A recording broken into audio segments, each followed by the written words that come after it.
segundo macronutriente que nós vamos abordar dentro de um processo de emagrecimento e quanto ele é responsável neste processo são as proteínas. As proteínas, elas são responsáveis por todos os aspectos fisiológicos que a gente tem no corpo, formação de enzima, de hormônios, formação de células sanguíneas, por exemplo, a hemoglobina é uma proteína que carrega o ferro, formações de proteínas que carregam os hormônios sexuais, formação do nosso colágeno, estrutura óssea, massa muscular, órgãos anexos são extremamente dependentes da quantidade de proteína que a gente consome, que é pele, cabelo e unha. Então, a gente já, nesses órgãos anexos, começa a perceber a deficiência de proteína, que são unhas mais fracas, queda de cabelo, né, o aspecto da pele enrugado, não bem nutrido. Então, as proteínas, elas são muito importantes e elas devem estar presentes em praticamente todas as nossas refeições, seja elas proteínas de origem animal ou não. Tanto que um vegetariano pode ter tranquilamente uma alimentação saudável, equilibrada e com um aspecto de proteínas muito, muito interessante. Então, de onde vêm as proteínas? As proteínas vêm de origem animal, ovos, frango, carne, peixes, carne suína e também de origem vegetal. A gente tem ali as proteínas principalmente vindas das leguminosas, grãos, feijão, grão de bico, feijão branco, lentilha, ervilha, e as proteínas vindo das castanhas também. Os cogumelos também têm um aspecto, um aporte de proteínas bem interessante e podem fazer parte do nosso dia a dia. O que acontece dentro das falhas alimentares no processo de emagrecimento é realmente a deficiência de proteína no dia a dia das pessoas e, com isso, aumenta a quantidade de carboidrato. Por exemplo, nos lanches, nos pequenos lanches, as pessoas fazem o quê? Tiram um frango da bolsa ou vão na padaria comprar um pão de queijo, comprar um sanduíche, comprar uma barrinha de cereal, comprar um cookie, comprar um empanado. Mesmo tendo um pouquinho de frango lá dentro do empanado, é um alimento que é mais rico em carboidrato, em farinha. Então, isso acontece por uma falha na programação e na consciência do consumo de proteínas ao longo do dia. Tem um estudo muito bacana feito com crianças, que foi para avaliar o consumo de proteína, a questão de compulsão alimentar e também o processo de emagrecimento, entendendo que a proteína ela tem uma digestibilidade mais lenta. Então, para fazer a digestão da proteína, diferente do carboidrato, que a digestão já começa na boca, a digestão da proteína ela inicia no estômago. E para quebrar essa proteína, a gente leva mais tempo, o que faz com que a proteína gere, sim, uma sensação de saciedade. Esqueci de comentar, leite e derivados também, né? São excelentes fontes de proteína dentro daqueles alimentos que eu já comentei. Então, voltando à pesquisa, foi uma pesquisa que eu comentei lá na aula de café da manhã, onde as crianças foram divididas em A, B e C. As crianças do grupo A consumiram farinha láctea, que é um alimento riquíssimo em farinha e açúcar.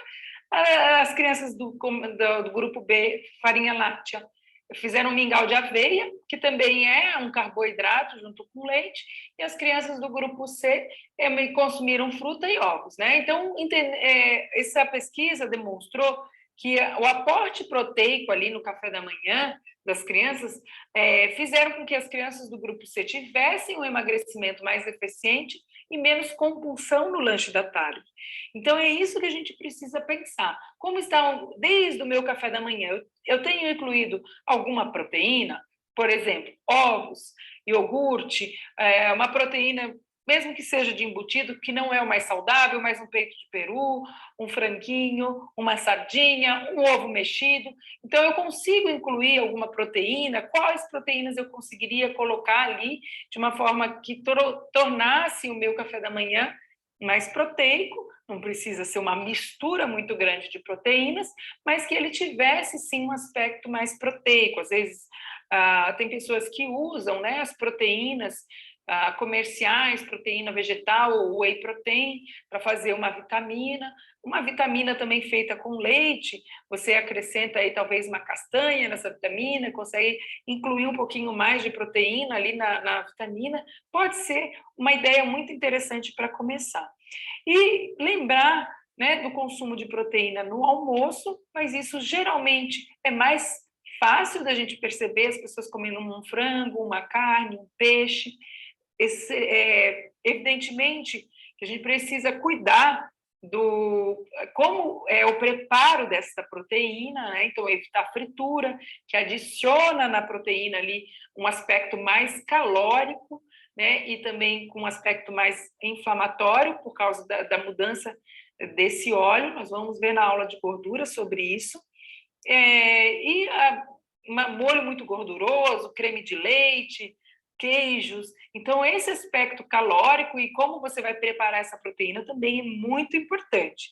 E à noite, né? À noite, geralmente, as pessoas estão indo para o pão, a gente tem comentado, tem falado, tem abordado muito sobre o jantar.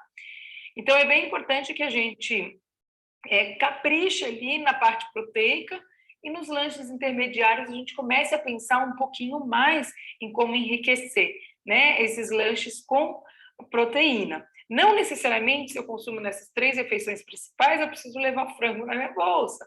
Mas eu posso, sim, usar uma castanha, uma porção de castanha no lanche da tarde, fazer um mini sanduíche, colocar um queijo, usar um iogurte, talvez um ovinho de codorna, talvez um queijinho picado com uma fruta. Então, a gente pode, sim, fazer essa organização, mas sim é preciso preparo antes, né? Você no dia anterior está preparado, porque senão você vai atravessar a rua e comprar pão de queijo na padaria, né? Se você não se organizou e se você tem fome naquele momento ali e não programou nada.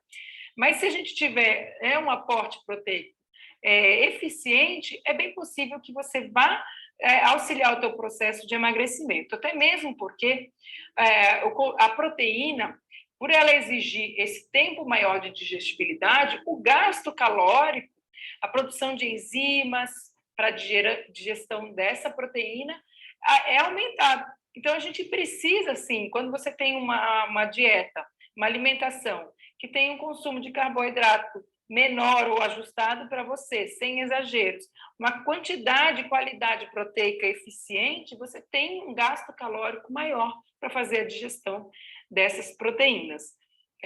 Lembrando que a quantidade ela é individualizada e é importante que você busque uma orientação profissional se você tem dúvida nessas quantidades, se você está consumindo certo ou não.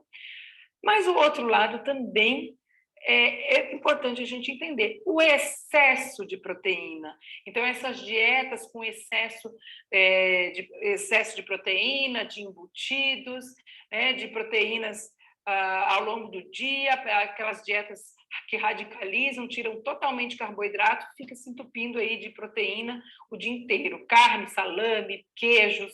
Está com fome, vai comer queijo, está com fome, vai comer ovo, vai comer bacon. Então, a gente tem que entender que o excesso também não é legal. O excesso ele já está demonstrado aí nas pesquisas, na literatura, que ele faz uma disbiose, então o excesso de proteína de origem animal aumenta o consumo de gorduras saturadas que vêm desses animais, né, e pode sim fazer um processo de desbiose que a gente já entendeu que é muito importante no processo de emagrecimento.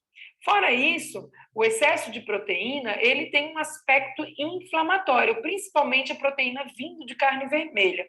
A base, então, das doenças crônicas, que estão associadas aí com diabetes, hipertensão, doenças cardíacas, a própria obesidade, também tem um fundo inflamatório, como a gente viu lá na nossa aula de intestino. E o excesso de proteína, o que acontece? Você trabalha muito, né? Quando você desequilibra, consome mais proteína e radicaliza ali os carboidratos, ou você é uma pessoa que come muito proteína, o produto final da proteína é amônia e ureia. Quando você tem isso em excesso, você prejudica o funcionamento do seu rim. E isso pode, sim, te levar a uma dificuldade aí no processo dos líquidos, de eliminação de líquido, e fazer uma retenção também e lesionar teu rim, o que não vai ser interessante para a saúde. Mas o que a gente pode falar em termos de emagrecimento é que o excesso de proteína, isso é mais caro para o organismo fazer, mas acontece sim. Ele pode virar triglicerídeo e pode aumentar as suas células de gordura. Sim, o excesso de proteína ele também está associado ao aumento de triglicerídeo, ao aumento dos seus adipócitos, que é célula de gordura, podendo sim levar a uma dificuldade no emagrecimento, e uma dificuldade no emagrecimento, principalmente quando você pensa no emagrecimento duradouro. Você também cuidar do modo de preparo, como eu coloquei, é importante. Principalmente quando você vai avaliar as proteínas de origem animal, frango, carne suína, retirar as peles, as gorduras, é bem importante no processo de emagrecimento, em primeiro lugar, porque você diminui a parte calórica ali. Então, preferir carnes magras é muito positivo no processo de emagrecimento. Mesmo que você tenha ouvido falar que a gordura gera saciedade, mas essa gordura vindo de produtos animais, ela é uma gordura, como eu comentei, de aspecto inflamatório que pode promover aí o aumento de peso, sim. E outra característica bem importante, além de você aumentar as calorias da alimentação, usando essas gorduras, peles e tudo mais, é que na parte da gordura do animal, na nossa própria gordura, a gordura do nosso organismo ela tem uma afinidade com o que a gente chama de xenobióticos, ou seja, as toxinas ambientais. Então, agrotóxicos, PCBs, metais tóxicos, tudo isso é acumulado na gordura do animal, porque existe uma afinidade. Essas substâncias químicas, elas são lipofílicas, ou seja, amigas das gorduras. Então, o nosso tecido de gordura, quando ele está em excesso, o tecido de gordura do animal, ele tem essa carga tóxica aumentada sim. Então, isso pode prejudicar o teu processo de emagrecimento. Então, é o óbvio que precisa ser dito, né? A gente procurar melhorar a preparação, evitar frituras e molhos gordurosos, e também cuidar da qualidade e do aspecto dessa minha carne, ou do ovo que eu vou preparar. Então, usar ele mais magro possível. Então, a gente chega à conclusão que o equilíbrio ele faz parte realmente de um processo de emagrecimento que a gente vem propondo aqui, um processo de emagrecimento eficiente e duradouro. Resumo, então, sobre a aula de proteínas no processo de emagrecimento.